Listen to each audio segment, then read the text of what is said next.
423 дитини. Просте число, за яким стоїть жах, який приносить на нашу землю російська жадоба до імперіалізму. З початку повномасштабного вторгнення тільки офіційно російськими військами було вбито 423 дитини, 811 поранено. І це все винятково офіційні цифри. Скільки насправді, не знає ніхто. Сподіваємося, що неодмінно дізнаємося і покараємо всіх винних. Певно, це відео повинно було вийти вже давно, проте краще пізно, ніж ніколи. Спробуємо сьогодні розібратись у питанні психологічного стану дітей, у життя яких увійшла війна і залишила свій відбиток. Тобто сьогодні ми поговоримо про найбільш незахищену верству населення, яку зачепила війна. Ще до повномасштабного вторгнення мені хотілося зробити огляд та розбір гри A Plague Tale: Innocence, як дуже гарної репрезентації динаміки стану дитячої психіки під час бойових дій. Звісно, з нюансами, але все ж таки. Але не встиг, можливо, якось пізніше. Футажі зробила редактор, бо вони візуально дуже гарно підкреслюють те, про що ми будемо тут говорити. Взагалі гру рекомендую, саме першу частину. Щодо другої, яка зовсім недавно вийшла, не знаю. У соцмережах кажуть, що був скандал через російську локалізацію. Напишіть в коментах, хто знає подробиці, бо реально не вистачає часу, щоб з цим розібратись. Біологія проти психіки. Особливості психологічного стану. Спочатку нагадаю, я не дитячий психолог, а кризовий та військовий психолог. Тому все, що я буду тут казати – теорія. Невелика частина практики з часу, коли працював у державному соціальному секторі, та досвід військового часу, коли стикався з евакуацією дітей із зон бойових дій. Відразу скажу, якщо у вас є хоч мала підозра, що дитина психічно страждає, я рекомендую вам йти до спеціалістів, яких трохи далі про це поговоримо. Дитяча психологія – це ціла окрема галузь психології. Отож необхідно розуміти, що дитяча психологія не така вже й проста, як може здатись на перший погляд. У нас, дорослих, так часто буває. Наші проблеми завжди на першому плані. Важливіші і складніші, ніж проблеми дітей. Та я сподіваюся, що ви, мої глядачі, розумієте, що будь-який період життя людини, будь-який вік має свої особливості та проблеми. Це я вже мовчу, наприклад, про індивідуальні спадкові захворювання людини, що також можуть вплинути на її психічний стан. Незважаючи на те, що ми, дорослі, вважаємо, що багато знаємо про дітей та їх стани, насправді часто все дещо інакше. Тому прошу вас на час матеріалу відкинути свої стереотипи та вслухатись у те, що намагатимусь до вас донести. Теза перша. Імовірно, ви нічого не знаєте про психіку дитини. Так, звичайно, усі ми колись були дітьми і, відповідно, самі переживали цей період життя. Так, ви можете уявляти своє дитинство та навіть зазирати у свою пам'ять про нього. Але це лише ілюзія знання, бо, по-перше, це було давно, в інших обставинах, інших стартових умовах, з іншими ендогенними та екзогенними факторами і так далі. А по-друге, ви ж не будете сперечати, що діти сьогодення живуть в абсолютно іншому світі, і тому мають інакший життєвий досвід, аніж діти 80-х, 90-х. Плюс більшість ваших спогадів викривлені або видозмінені вже біологічними чинниками, або взагалі ніби затуманені етапом дорослішання, який всі називають пубертатний період. Дуже часто через процеси, що відбуваються на гормональному рівні, він перекриває та викривляє спогади дитинства, і це нормально. Вже не кажучи про амнезію дитинства, про яку згадував ще в розборі Disco Elysium у межах розгляду амнезії як діагнозу у психіатрії. Теза друга. Якщо ви не лікар-педіатр, дитячий психіатр або дитячий психолог, ви не можете з впевненістю казати про психічний стан дитини взагалі. У нас за 30 років виникла гарна тенденція, яка відділяє нас від росіян. Це знання про свої права пацієнтів психіатричного сектору та їх використання для свого захисту. Але і тут є ложка дьогтю. Це все про дорослих. Діти ж під час розгляду питання їх прав при вирішенні питання психічної хвороби чи психічного стану, що впливає на їх дії або бездіяльність, здебільшого ігноруються. Усі ці проблеми вирішують батьки, законні представники, суди та органи опіки та піклування. На власні очі бачив це, коли входив до однієї з опікунських рад при районній державній адміністрації. Пріоритет голосу та тверджень дорослого над дитиною. Тому навіть діти, які знають про свої права, скоріш за все відчувають постійну беззахисність перед бюрократичною машиною та дорослими. Звичайно, не завжди, не у кожному випадку, але це важливий чинник в контексті формування дитячої психіки. Є в нас ще й совкові тенденції, пов'язані з возвеличенням неосвіченості. О, та він ще малий про це знати. Коли в неї воно буде, тоді й дізнається про менструацію. Який жах! Не треба нам ніяке сексуальне просвітництво. Це безсоромність. І так далі. Так, інколи це ще й підкріплюється церковною зашореністю. Наголошую, ми говоримо про УПЦ, представників Московського патріархату в Україні, а не про ПЦУ. У ПЦУ, на щастя, зазвичай притомні та адекватні священники, що не лізуть у сфери, на яких вони не знаються. Усе це в сукупності пригнічує дитину, створює страхи, пов'язані з невідомим. А як я вже зазначав, страх невідомого – найбільший та найпоширеніший страх людини з печерного віку, який психічно зламав більше життів, ніж ви можете собі уявити. Тому повторюю, якщо ви не спеціаліст, то у вас немає компетенції визначати психічний стан дитини, а лікувати або проявляти бездіяльність щодо цього і поготів. І це, до речі, може призвести до такої штуки, як обмеження або позбавлення батьківських прав згідно чинного законодавства. Отже, коли ми розглянули основні тези, зараз час поговорити про психічну базу або фундамент.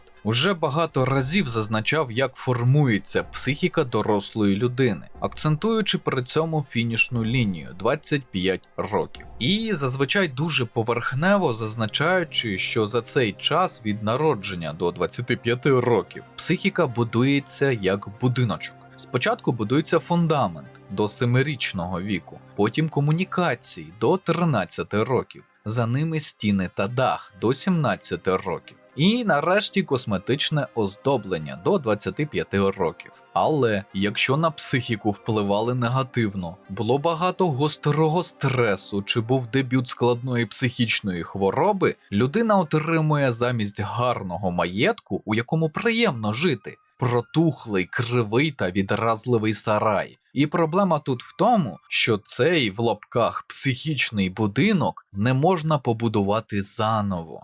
Той, який є, у тому людина і живе. Максимум, що можна зробити, попросити спеціаліста, психотерапевта, психіатра, психолога, невролога допомогти зробити ремонт. Косметичний чи капітальний зазвичай залежить від того, чи є у вас гроші, багато грошей та бажання. Це, певно, одна із головних проблем психології та психіатрії на даний момент, про яку мало хто говорить. До того ж, існує міф, який активно поширюється про те, що всі проблеми з дитинства, що не так. Мій ПТСР, наприклад, від війни, а не поганого дитинства. У нашій аналогії це снаряд, який пошкодив одну із стін будинку. Взагалі, якщо перше, що ви чуєте від якогось психолога чи психотерапевта, це фраза «всі проблеми із дитинства», подумайте, чи варто з ним співпрацювати, якщо ви, звичайно, дійсно не прийшли до спеціаліста, аби боротися зі своїми дитячими травмами. А ще важливий науковий факт від рептилоїда. Ми живемо в 21 сторіччі. Так, не дякуйте. Знаю, що це неоціненна інформація, яка вам була дуже потрібна. Повертаючись до основної теми, чому діти найбільш уразлива категорія цивільних під час бойових дій? Ні, не тому, що вони фізично малі, це якраз плюс. Менша площа ураження тіла під час перельоту поруч снаряду та уламків. Можливо, тому що вони не розуміють у повному обсязі, що коїться. Теж ні, це і плюс, і мінус, бо дитяча пам'ять гарно затирає негатив, тобто його вплив на свідомість менше. Тоді що? Цеглини свідомості, які вмуровуються при тривалому перебуванні на війні. Фундамент свідомості дитини будується з таким розрахунком, що війна – це нормальна реальність, і до неї можна ставитись толерантно. Оце дійсно страшна річ. У нашій аналогії з будинком дитяча свідомість при самобудівництві бере замість звичайних цеглин уламки снарядів і будує з них стіни чи комунікації. На кожен тиждень поза первинного шоку війни, який дитина проживає у зоні бойових дій або суспільстві, яке переживає війну, треба приблизно 1 сеанс психотерапії або іншого виду реабілітації у дитячого психолога або психотерапевта. А може ще й сімейну психотерапію. Або ви що думали, що як в фільмах тільки подружжю це необхідно? Ні. Дитину не можна ігнорувати та викидати з процесу реабілітації сім'ї. Чому я це наголошую? Як правило, з моєї практики, сім'ї, у яких є батько або мати ветеран АТО, не вводили у процес психологічної реабілітації дитину або дітей, незважаючи на рекомендації спеціалістів, що негативно впливало як на самих дітей локально, так і на сім'ю в цілому. Результати такого ігнорування зазвичай спочатку непомітні, а потім воно спричиняє надзвичайно відчутні наслідки в майбутньому. Здух, психотичні стани, астенія, депресивні епізоди, розлади харчової поведінки, виникнення специфічних фобій і так далі. Все це і багато більше може виникнути у дитини внаслідок ігнорування її потреб у реабілітації. Зрозумійте мене правильно. Наскільки вплине війна на дитину та побудову її особистості негативно, точно спрогнозувати неможливо. На це впливає така кількість екзогенних та ендогенних факторів, що, мабуть, ні один суперкомп'ютер у світі не зможе це розрахувати на даному етапі технологічної еволюції. З іншого боку, є стала та доведена тенденція, що війна загалом дуже негативно впливає на здоров'я та пластичність психіки дитини. Коли від цього прокинеться симптоматика психічних розладів чи захворювань або часткові психологічні проблеми, вже інше питання. Питання часу. Як і з будь-якою соматичною проблематикою, профілактика дасть кращий результат, ніж лікування постфактум. Через це отримуємо ще одну вагому проблему, яку спеціалісти згадують вже частіше – відсутність безпечної зони комфорту. Ця проблема є і в дорослих, але тут треба зрозуміти надзвичайно велику різницю того, як це впливає на дітей і дорослих. Доросла людина вже має побудовану особистість, той самий будинок. У неї є на що опиратися, щоб створити ілюзію безпеки, або щоб створити умови, при яких ця зона безпеки буде відновлена. Наприклад, переїхати, чи створити нові соціальні зв'язки, піти в армію, чи ще щось. У дитини немає ані на що опиратися, бо особистість недобудована, не має достатнього досвіду, ані самостійної можливості вирішувати, як саме відновити свою зону безпеки. За неї це вирішують інші. Часто не так, як треба. І от тут і виникає той найсильніший страх людства, який я зазначав вище – невідоме майбутнє.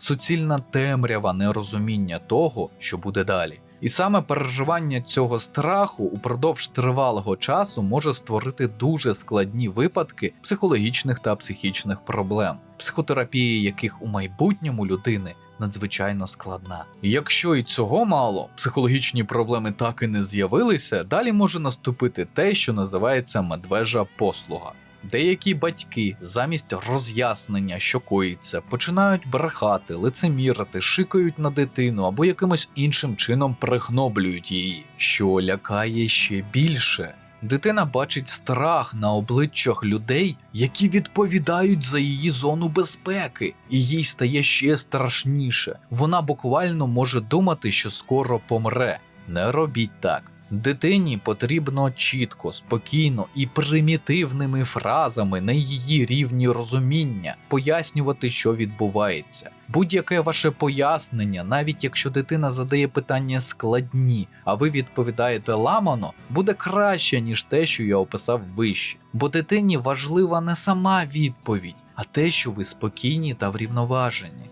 Це сигнал дитинчаті, що ваша компетенція в цьому не скомпрометована і ви контролюєте безпекову зону. Для порівняння, уявіть, якби наш міністр оборони або головнокомандувач замість пояснень та впевнених доповідей постійно кричав, панікував та проявляв страх мімікою. Це вам приклад того, як державні менеджери створюють вам психологічний комфорт зони безпеки. Це їх обов'язок, як і ваш обов'язок створити таке для своєї дитини, навіть якщо вам дуже-дуже страшно. Діти і війна. Під час оцінки психологічно-емоційного стану дітей, можливих ускладнень, які можуть у них з'явитися через активні бойові дії, необхідно брати до уваги не тільки їхні вікові особливості, а й те, де вони безпосередньо зіткнулися із війною. Тому умовно, лише умовно, можна розділити досвід, який можуть отримати діти, на 3 простори, у яких вони могли перебувати. Це безпосередньо зона бойових дій, сірий простір або прифронтова зона та умовно спокійна територія. Чому лише умовно спокійна, думаю, пояснювати не потрібно. Ми, певно, усі зараз лише умовно спокійні та відносно здорові. Ще більш відносно, ніж це було до вторгнення рашистів. Слід також розуміти, що цей поділ не є таким, що його 100% можна використовувати і застосовувати до всіх без винятку дітей. На жаль, мало що так взагалі працює в житті. Для багатьох війна до 24 лютого була десь там, на жаль. У кращому разі на лінії фронту, у гіршому навіть не хочу зараз згадувати. Тож, здавалося б, вплив бойових дій на формування особистості, можливі психологічні проблеми, найкращі стратегії їх вирішення – все це мало б бути нами вже більш-менш досліджено. В основному так воно і є, але знов-таки, на мій превеликий жаль, це зробили не ми. Якщо більш точно, то звичайно зараз з'являється більше опитувань, досліджень, націлених на з'ясування різних аспектів того, як переживають кризовий стан війни діти. І обов'язково необхідно підкреслити, що безсумнівно кризові психологи, дитячі психологи працювали з дітьми ще з початку російської агресії і працюють досі, при цьому доволі успішно. Але якихось помітних, масштабних наукових українських досліджень не було. Але не біда, будемо покладатись на світовий досвід. Посилання на різноманітні дослідження та опитування будуть у секції під цим відео. До речі, якщо ви все-таки знаєте якісь наші новітні цікаві українські дослідження на тему дітей та війни, пишіть про них в коментарях. Діти, у життя яких увірвалась війна, можуть постраждати і страждають від неї не тільки фізично, а й психологічно. Нестача їжі, уваги дорослих, погані або жахливі санітарні умови життя, ризики отримання серйозних фізичних травм – це лише мала частина того, що можуть переживати діти та підлітки на війні. До речі, чи задумувались ви, що в нас насправді вже виросло покоління дітей, які так чи інакше застали початок війни? Тим, кому в 2014 році було 10 років, у цьому році вже 18, або скоро буде. Ось так просто не встигли ми й оком моргнути. А багато тих, хто провів частину свого дитинства та юності під почасти заколисуючий, почасти приголомшливий рокіт війни, вже віддав своє життя на новому її етапі. Вічна слава героям і смерть ворогам.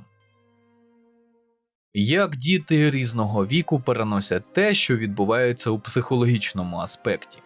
Світ дітей не тотожний світу дорослих, вони сприймають його інакше. Тому, незважаючи на схожість можливих психологічних проблем та захворювань, які можуть з'явитись після того, як людина стала свідком бойових дій, діти мають свої власні особливості сприйняття того, що відбувається, та спроби вираження психологічних проблем. Причому різні вони і в межах різних вікових періодів дитинства.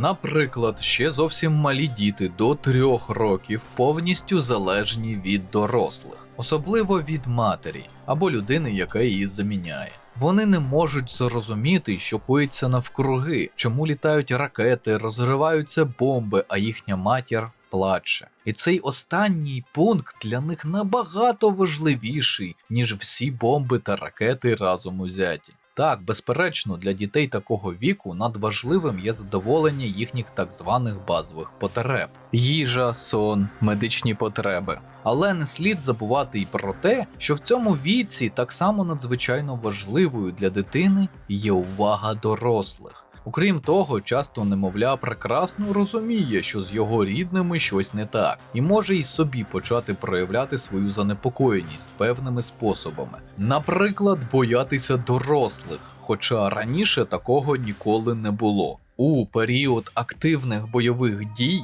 з пунктом «увага» у батьків може, м'яко кажучи, не складатися. Та звинувачувати в цьому себе не варто. Необхідно завжди пам'ятати найперше про свій психологічний стан, намагатися контролювати себе, не впадати у паніку. Ця порада так само актуальна і для батьків дітей дошкільного віку. Насправді, взагалі, для батьків дітей будь-якого віку. Такі діти вже можуть зрозуміти, що саме відбувається. Їм якраз вже варто намагатися пояснити, що таке війна. До речі, пам'ятаєте, як колись розказував вам про психосоматику? Якщо ні, то коротко.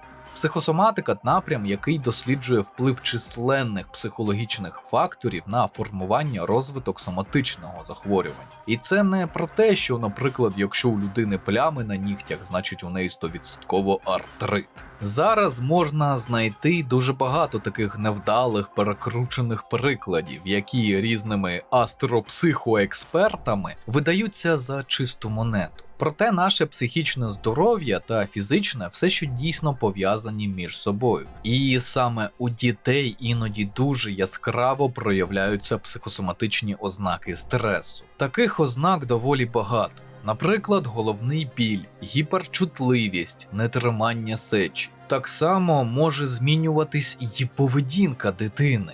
Роздратування, агресивність, яких раніше не було, нові страхи, нічні кошмари. Так, дитяча психіка намагається пережити те, що відбувається. Дуже важливим також є те, що стрес може призвести до затримки розвитку дитини такого віку, її повернення до більш ранніх моделей поведінки. Насправді війна для дитини – це ж та сама психологічна травма, тому симптоми часто співпадають із симптомами, які можуть з'являтися внаслідок переживання психологічних травм іншого характеру. У школярів та підлітків вплив стресу часто позначається на навчанні, погіршення пам'яті, змоги сконцентрувати увагу, проблеми зі сприйняттям інформації. Також у дітей можуть погіршуватись відносини з ровесниками, батьками, вчителями. Змінюється поведінка, може з'явитися надмірна образливість, агресивність, дратівливість, плаксивість. У них так само з'являються різні страхи, тривоги. У підлітків і так багато своїх власних підліткових проблем, і війна не робить їхню кількість меншою, а лише посилює та примножує їх. Може навіть виникнути депресія, суїцидальні думки, бажання заглушити свої емоції алкоголем і наркотичними речовинами. У цілому дітей, як і дорослих, турбує майбутнє, віру в стабільність якого вони втратили, коли раптово прямо під їхніми вікнами розпочалася війна. Тому потрібно повернути їм цю саму стабільність та звичайність. Також слід пам'ятати, що діти всі різні. І стрес від війни вони мають також різний. і переживають вони його не ідентично. Хтось може перестати говорити після прильоту ракети близько додому, а хтось після такого навпаки буде дуже детально розповідати, що сталося, навіть придумувати, додаючи щось нове. А хтось взагалі наступного дня про це вже не згадає і буде поводитись як звичайно. Що робити батькам? Тепер трохи обговоримо, як мають поводитись батьки, аби їхні діти пережили етапи війни з найменшими втратами. У цьому нам допоможе ізраїльське дослідження 2017 року. Саме те, як ставляться до дитини батьки, досить сильно впливає на сприйняття навколишніх подій дитиною. Там досліджено, як різні стилі виховання дітей, тобто типи різних підходів, які використовують батьки, виховуючи своїх дітей, впливають на дитину у ситуаціях війни, тероризму та ракетних обстрілів. Проте просто необхідно зробити невеличку ремарку. Стилі виховання були виділені Діаною Баумрінд ще у 60-х роках минулого сторіччя. Пізніше доповнені ще одним стилем виховання – індиферентним – нехтування виховання. Якщо коротко, то це коли або батьки зовсім не дбають про дитину, або дбають про задоволення лише основних її потреб. Проте, оскільки ми всі все, що живемо не в ідеальному світі, де усі все ідеально вписуються у шаблони,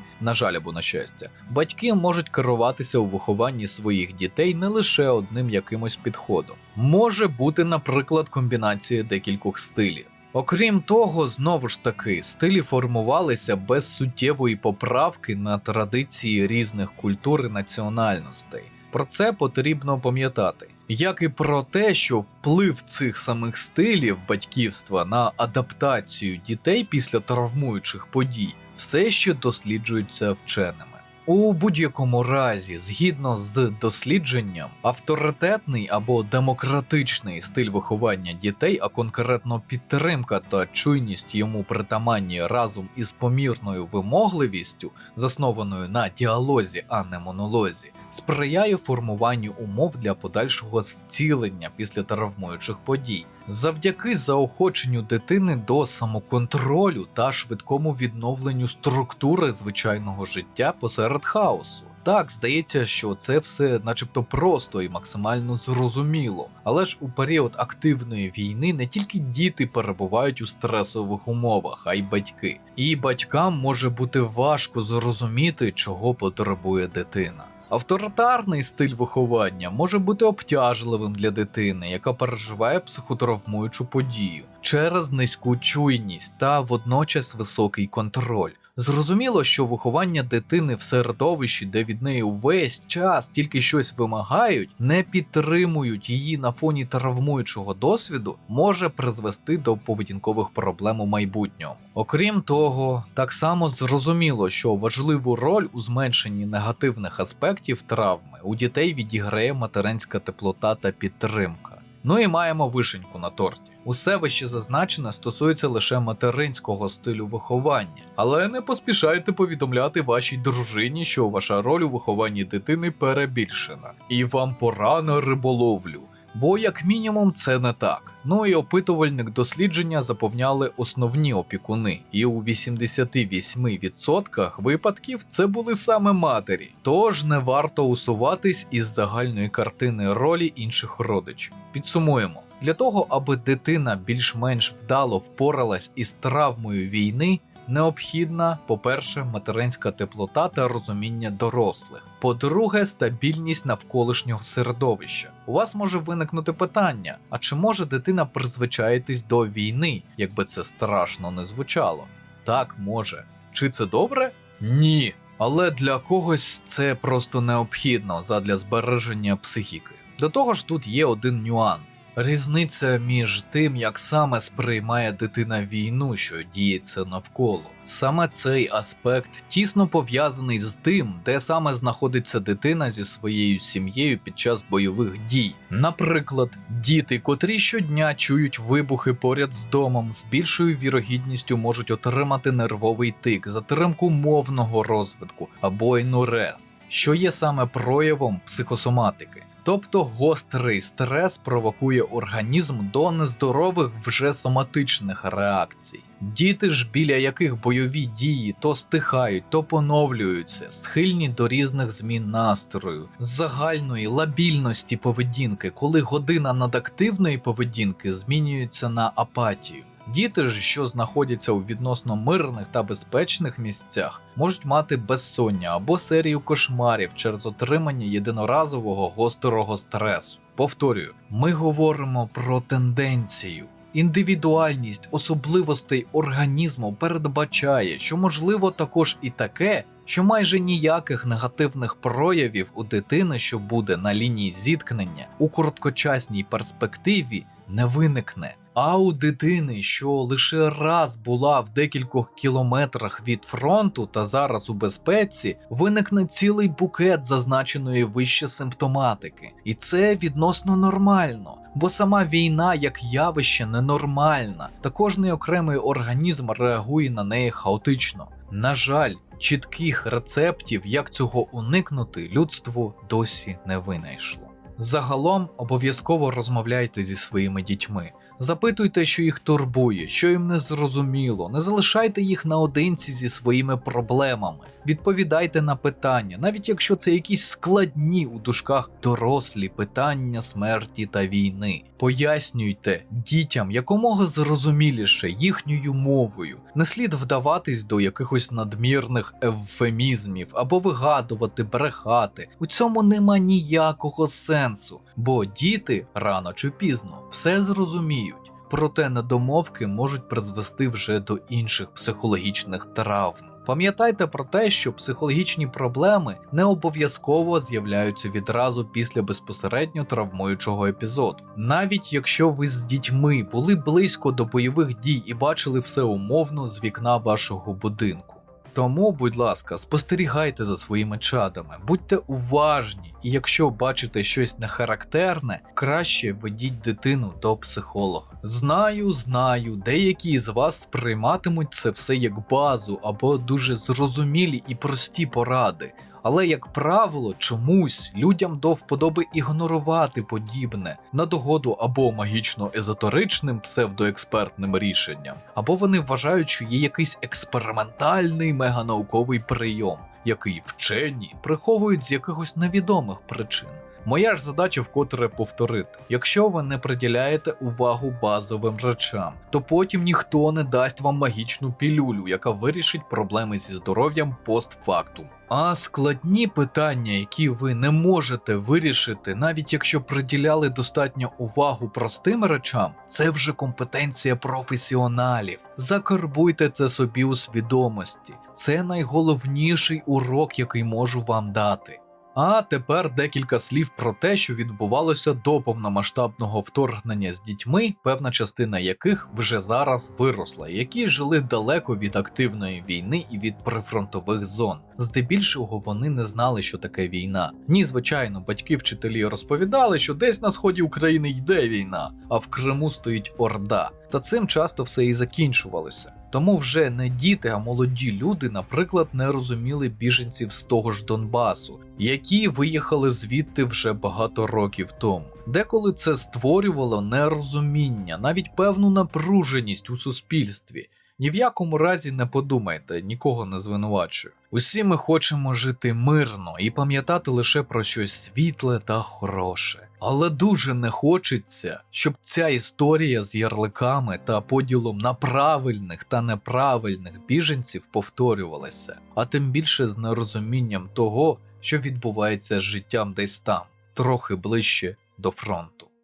А зараз про інше. Наостанок розбавимо смішним та недолугим про інфантильність. Зараз коментатори-рашисти, ті, які залишились, діляться на дві приблизно рівні групи. Перша – це прокльони і матюки. Як казав класик, нрається. Горінням дуб задоволений. Друга група – це ниття. І тут я вам скажу все дуже прикольно. Ниття про безпорадність, що вони не можуть робити протест – це класика інфантильності, ми вже про це говорили. Цікаве інше. Зараз бачив вже багато коментарів, де вони закликають створювати відео якоюсь мовою, яку вони чомусь називають всеобщей.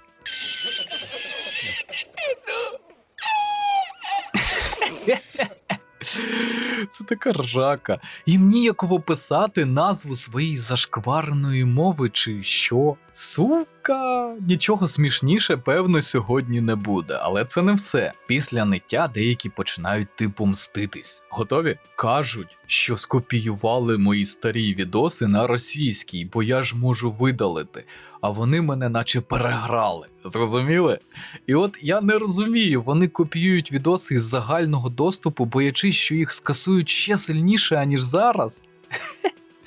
Відоси, якими увага буквально пхав їм в голову, що такі, як вони під час війни, є військовими злочинцями. Звичайно, не прямо, але опосередковано. І вони ці відоси собі зберігають. Нешановні, я не соромлюся своїх матеріалів, а пишаюся, як вам запхав гуманізм і відразу до війни. Це реально мій магнум опус опосередкованої пропаганди як мистецтва. Звичайно, я не буду їх видаляти, але тенденція їх колективної свідомості мені подобається. Це вже майже стадія торгу, 3 із 5. Залишилось відносно небагато. Але це не підстава слухати русняву пропаганду про мир та об'єднання. Бийте на звук без зволікань. На цьому будемо завершувати.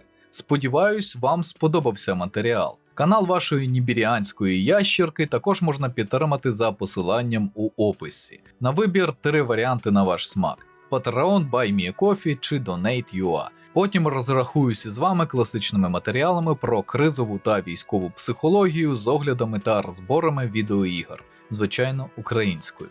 Нагадую, що всі патрони мають можливість задати питання у коментарях під відео на Патреоні та в особистих повідомленнях. Ці питання обов'язково побачу та відповім у межах своєї компетенції. А ці поважні пані та панове вже підтримали канал. Шана та дяка. Підтримуйте україномовний YouTube. Вірте в ЗСУ. Все буде Україна.